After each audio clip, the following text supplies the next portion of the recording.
What is up, everybody? Bigger Mike here, your favorite dark skin. Back at it again, Daddy Mike. Okay, here we go.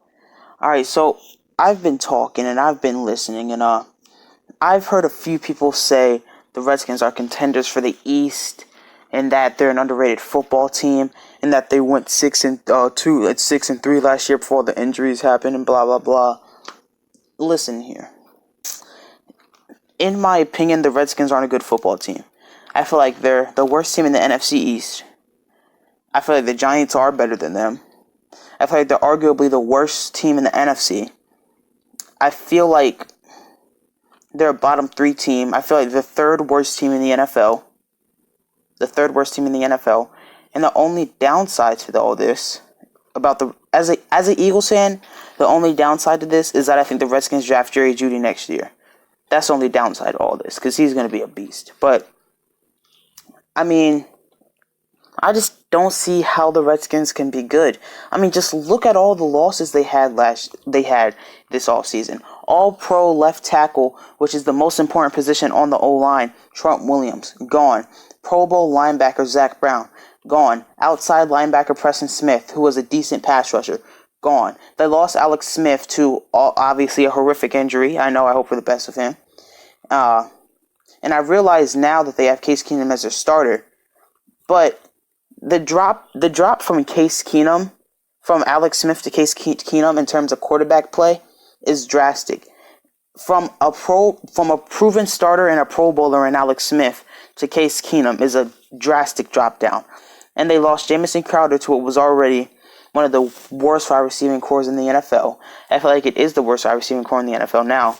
They lost a great safety in HaHa Clinton Dix. They lost Michael Floyd. And, I mean, yeah, they just lost so much, dude. So much this offseason. And you look at their main weaknesses. Jay Gruden hasn't really proven he's a good head coach in this league. He's been to the playoffs once, and it was with a 9-7 record in a weak division. The next best team in that division in 2015 was the Eagles at 7-9.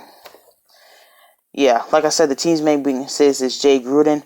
They really only have one major threat in the receiving game on offense, and that's Jordan Reed, who is always hurt. And in my opinion, having a tight end as your number one receiving threat, unless he's one of the 3 elite guys in today's game, like Kelsey, Kittle, or Ertz, it's not what you want. Unless he's an elite guy, like one of those 3. The offensive line isn't great. Now, let's take the moment to enlighten the fact that they signed Eric Flowers. Hilarious.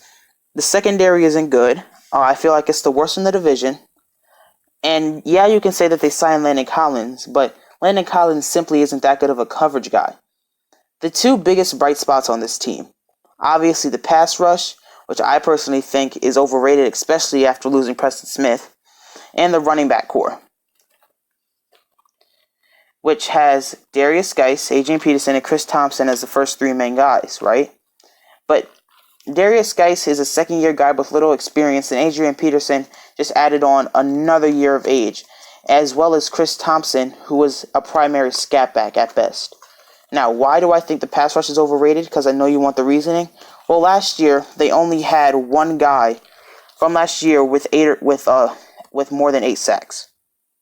And yeah, I realize they drafted Montez Sweat, but it's still a question mark how much of an impact he will make his rookie season. Now, I realize it's very easy to say that, the Redskins were 6-3 before injuries, likely to win the East. But let's take a deeper dive into it, man. The team is significantly worse from what it was last year. Right? And their schedule was full of scrubs, man. 5 out of the 6 teams they beat in the 6-game winning span went below 500 for the season. And the resurgence of the Cowboys after the trade deadline, once they got Amari Cooper, pretty much made them an above 500 team. And they won against them before that. So really, if that trade never happens, all 6 of the teams that they won against were below 500. And then when they went up against good competition, they were smacked. They got pimp slapped. They were owned. The Saints, the Falcons, and the Colts all made the Redskins their hoe. The Redskins lost to the Saints. 43-19.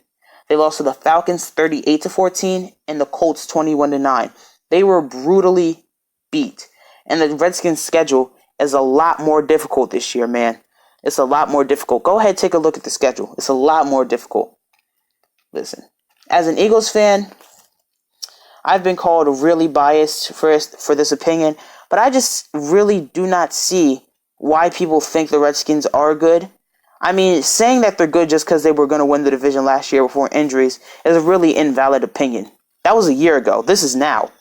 And this team is completely different. It's significantly worse. Right? I don't see why people say they can contend for the East. And in my opinion, the NFC East is a two-team race, and it's time that people realize it. The Redskins aren't a good football team. What can I say? They're not good. They can't contend with Dallas or Philly. Honestly, even without Zeke, I feel like the Cowboys are still better than them, man. They're the worst team in the East not by far, I wouldn't say, but it's not that close. They're just not a good football team. So, with that being said, if you want to destroy me in the comments, Redskins fans, feel free. I'm open to debate. If you disagree, please let me know why. And don't just call me an idiot, although I find it hilarious. And subscribe, like the videos. Yeah, that's it.